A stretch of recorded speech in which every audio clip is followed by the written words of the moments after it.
Bonjour à toutes et à tous. Les garçons et moi, on espère que vous allez bien depuis le temps. On a mis pas mal de temps à revenir, mais on a fait beaucoup de choses en attendant. Et certaines vous sont destinées, vous verrez ça très vite. Je vous disais déjà ça il y a quelques temps dans cette très courte vidéo. Avec moi cette fois-ci, il y aura Jack et Damien. Mais aujourd'hui, c'est moi qui commence, alors je me lance. Je tenais à vous parler d'un film qu'on a été voir il y a quelques semaines avec Damien. Il s'agit d'Anomalisa de Charlie Kaufman et Duke Johnson, sorti le 20 janvier. Si on a eu envie d'aller le voir, c'est après avoir vu une courte vidéo à son sujet sur internet. On y apprend que c'est un film en animation en volume, ou stop motion, scénarisé par Charlie Kaufman, scénariste entre autres de Eternal Sunshine of the Spotless Mind, ou Du soleil plein la tête dans sa magnifique traduction québécoise, qui a reçu un Oscar en 2005 pour son scénario justement. Il est réalisé toujours par Kaufman, mais aussi par Duke Johnson, un spécialiste en stop motion. On y découvre aussi que le film a été entièrement financé par un Kickstarter, lancé le 11 juillet 2012.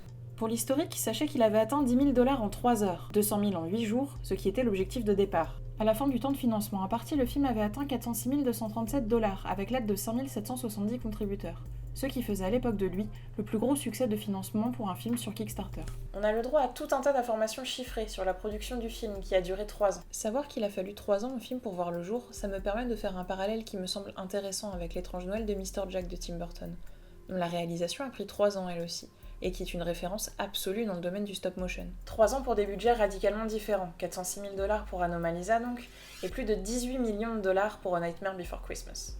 Cependant, il y a plus de 22 ans d'écart entre la sortie des deux, et apprendre que les 1261 visages créés pour Anomalisa ont été faits à l'imprimante 3D, ça aide à comprendre comment c'est possible d'avoir un film en stop motion avec un budget aussi serré. En effet, les 118 089 plans annoncés ont ainsi coûté moins de 30 centimes l'unité à produire. Il est aussi important de noter qu'avec 36 fois moins de budget, 20 ans de technologie supplémentaire et le même temps de production, Anomalisa dure quand même un bon quart d'heure de plus. Voilà ce qu'on apprenait, ce qu'on a vu et apprécié avec Damien. L'aspect technique nous fascinait. On a regardé 2 fois la vidéo et on a décidé d'aller le voir, sans aucune autre info ou recherche sur l'histoire par exemple. On était déjà super enthousiastes rien qu'avec ça. C'est pour ça aujourd'hui que je vous présente le film comme ça, exactement de la façon dont je l'ai découvert. Parce que ça a été parfait pour moi, que ça m'a fait quelque chose et que j'aimerais le transmettre.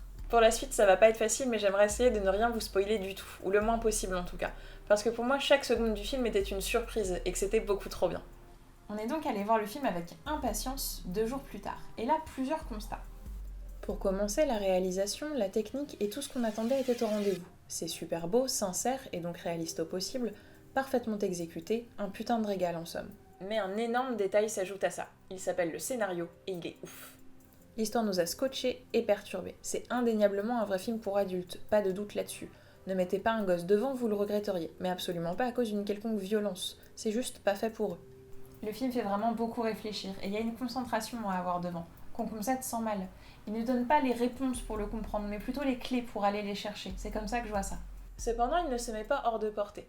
Et c'est là que ça devient difficile pour moi de ne rien vous divulgacher, mais j'y tiens toujours. Si vous allez le voir, faites des recherches après et retournez le voir. Vous devriez naturellement avoir envie de le faire de toute façon, tant on se le repasse en boucle dans sa tête après l'avoir vu, pour décortiquer chaque scène avec le nouveau point de vue que la fin nous offre.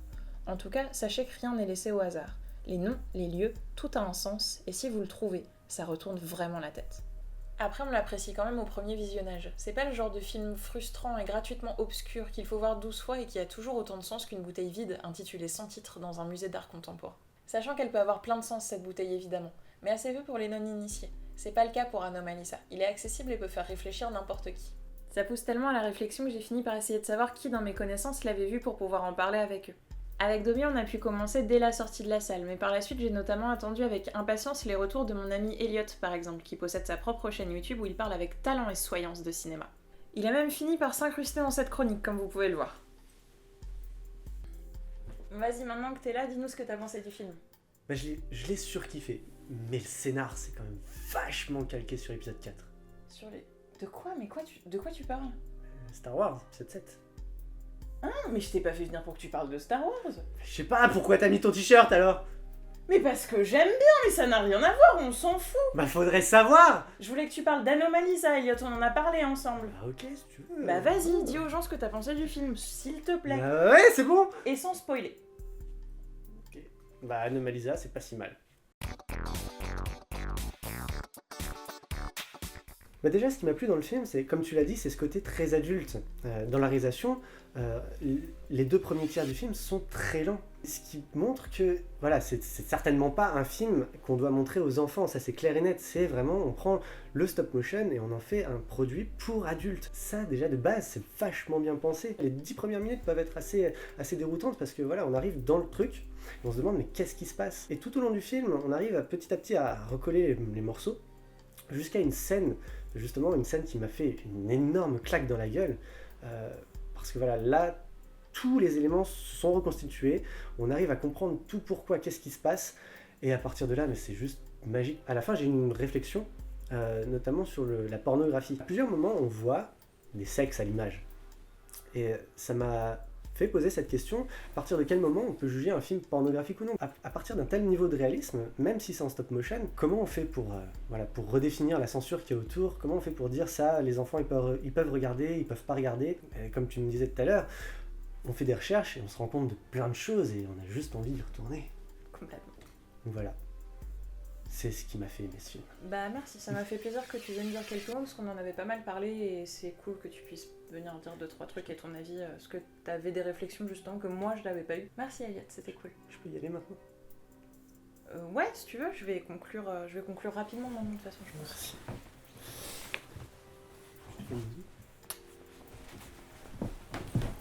Vous avez saisi l'idée. On a été bouleversés, ça fait réfléchir et c'est quelque chose qui fait franchement du bien.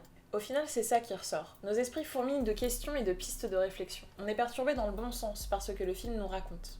On est franchement ému aussi parce que ça prend aux tripes et que l'immersion est totale grâce aux prouesses réalisées par le travail d'animation. Et puis émerveillé aussi qu'un tel film ait pu voir le jour. Un film avec ce système de production, cette technique et ces sujets traités. C'est donc peu dire si je vous le conseille, et plus d'une fois si possible. Je suis vraiment pas la seule de cet avis. Damien pourrait vous le dire aussi, mais il a l'air un peu occupé.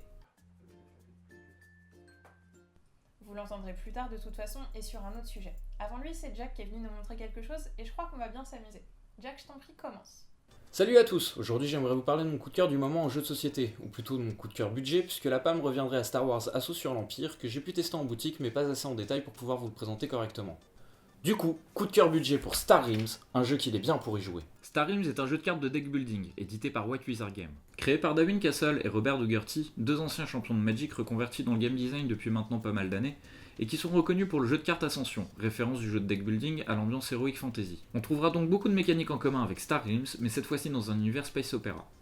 Tout d'abord, le jeu est vendu dans cette boîte qui contient un jeu pour 2 joueurs, avec 128 cartes, un livret de règles pour le mode de joueur, un autre livret de règles pour les variantes multijoueurs, et vous pouvez acheter plusieurs boîtes pour des modes de jeu pouvant aller jusqu'à 6 joueurs. Cette boîte de départ est unique, il ne s'agit pas ici d'un jeu de cartes à collectionner avec des cartes aléatoires dans les paquets.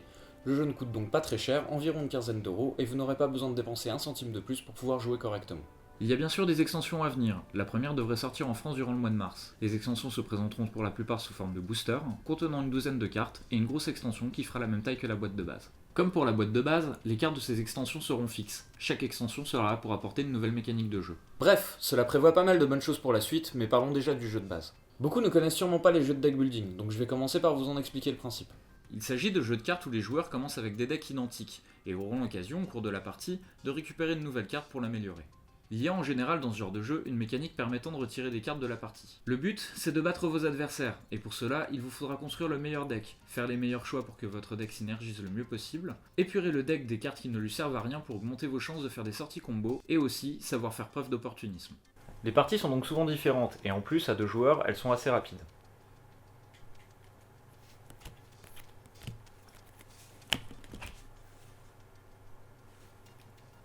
Le jeu contient des cartes pour représenter les points d'influence, mais vous pouvez utiliser des dés, ou un calepin et un crayon.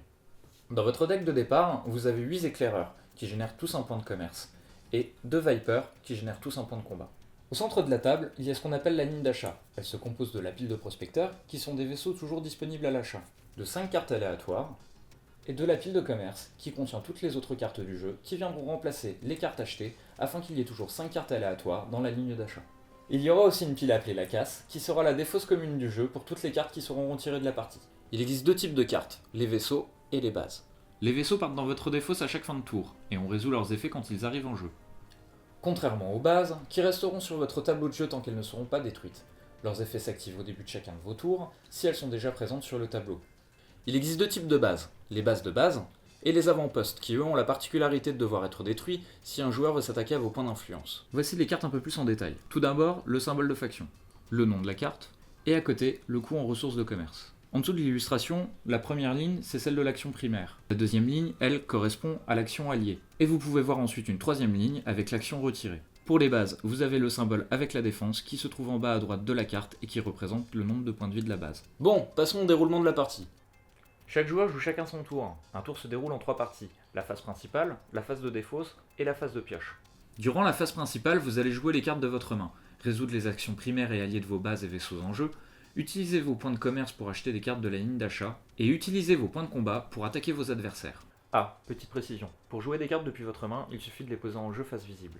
Durant votre phase de défausse, vous perdez toutes vos ressources de combat et de commerce non utilisées. Vous défaussez ensuite toutes vos cartes de vaisseau en jeu et toutes les cartes restantes de votre main. Et pour finir, arrive la phase de pioche, où vous piochez 5 cartes. Si votre deck est vide, mélangez votre défausse et placez la face cachée afin qu'elle constitue votre nouveau deck. Maintenant, je vais vous parler des factions. Il en existe 4. Les blobs qui sont basés sur une attaque très forte, la Fédération du Commerce, qui génère beaucoup de ressources de commerce et de la régène de points de vie. L'Empire Galactique, avec une attaque moyenne et qui fait défausser les cartes de la main de son adversaire. Et le Technoculte, avec une bonne attaque et la faculté de retirer des cartes de la partie. Quand vous avez en jeu au moins 2 cartes de la même faction, vous pouvez déclencher des actions alliées. Il faudra donc faire un choix dans les factions que vous allez choisir de jouer durant la partie, afin d'augmenter vos chances de faire des actions alliées. Pour finir, il existe une application sur iOS, Android, PC et Mac. La version de base est gratuite et possède 3 upgrades payantes. C'est un bon moyen de découvrir le jeu et de vous faire la main dessus. En bref, le jeu est une vraie réussite. Il est rapide, simple et fun. Les illustrations sont top, la rejouabilité est grande et en plus le jeu est bien équilibré. Je vous conseille donc de le tester grâce à l'application et j'espère que vous l'adopterez. Merci de nous l'avoir montré, Jack. Effectivement, c'est un jeu super cool. On y rejouera plus tard. D'abord, il y a le Damien qui veut nous parler d'une des 1000 séries qu'il regarde en ce moment, je crois. Salut à tous, pour cette nouvelle émission, moi j'avais très envie de vous parler d'une série, et pas des moindres puisqu'il s'agit de la première saison de Lucifer qu'on attendait depuis que le premier épisode avait leaké en même temps que celui de Minority Report. C'est vraiment de la merde, et de celui de Blind Spot. Le 10 août 2015, pilote qui n'était pas définitif puisque par la suite Lina Esco qui jouait Maze et Nicolas Gonzalez qui jouait le détective Douche ont été remplacés par Leslie Ann Brandt et Kevin Alejandro. Alors Lucifer, qu'est-ce que c'est ? C'est avant tout un personnage de Neil Gaiman, apparu pour la première fois dans le 4e tome de The Sandman en 1989. En 2001, il aura donc droit à un spin-off éponyme sur lequel se base la série. Pour l'anecdote, le personnage de Lucifer dans le comics a été inspiré par feu David Bowie. La série est dirigée par un réalisateur et un scénariste différents pour chaque épisode, ce qui a littéralement été qualifié de gangbang bas de gamme par les fans du comics. Len Wiseman, le réalisateur de ce premier épisode, n'en est pas à son coup d'essai, puisqu'on lui doit également les pilotes de Hawaii 5-0 ainsi que celui de Sleepy Hollow. Avant le lancement de la série, la Fox a été la cible d'une pétition lancée par le site américain 1 Million Mom visant à empêcher sa diffusion, car selon elle glorifierait Satan et en ferait une personne aimable de chair et d'os. Ce qui n'a pas choqué la chaîne puisque Neil Gaiman avait déjà été pris pour cible par l'association conservatrice pour The Sandman et son univers rempli de gays, de lesbiennes et de transgenres. Parlons maintenant un peu du plot. Lucifer, joué par Tom Ellis, que vous avez pu voir dans Rush et dans la saison 13 de Hercule Poirot, lassé de sa vie de seigneur des enfers, est venu sur Terre pour profiter du soleil et des magasins Prada. Patron du Lux, un nightclub de Los Angeles, il se retrouve témoin du meurtre de son amie Delilah. C'est alors que Lucifer rencontre l'inspecteur Chloé Dancer, joué par Lauren German, et à qui il ne fait pas le moindre effet. Et ça l'intrigue le bougre. Habitué à susciter le désir chez tous ceux qu'il rencontre, il décide donc de s'associer à elle pour résoudre cette affaire. Ça sera sans compter sur les efforts d'Amenadiel, archange envoyé par Dieu pour ramener Lucy sur son trône et le remettre au travail. Alors c'est une série policière suivant un schéma très classique, comparable à un mentaliste. Un beau gosse britannique, une jolie flic badass, une potentielle relation entre les deux, et un crime qui touche directement le personnage principal, faisant office de fil rouge à la série pour tenir le spectateur sur le long terme.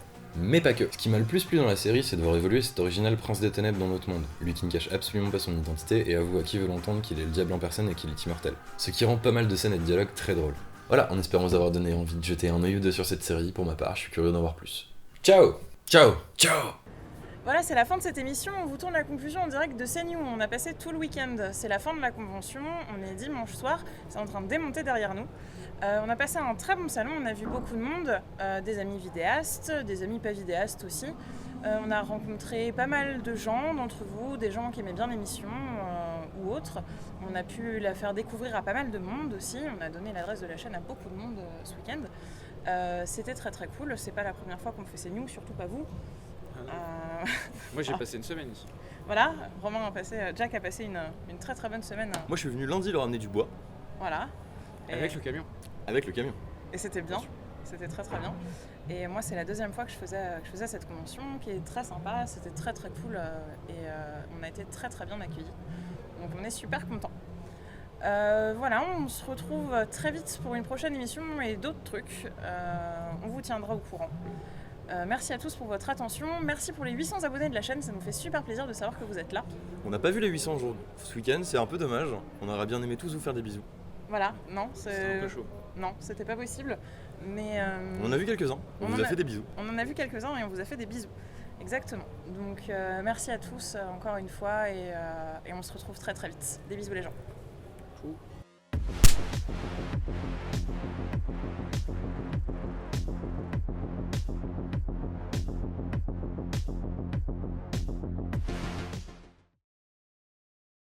On va voir les backstage. Les dessous de la conve. Alors ça c'est un couloir. Donc là il y a beaucoup de gens en jaune parce qu'ils travaillent. Ils sont talentueux, gentils et doux.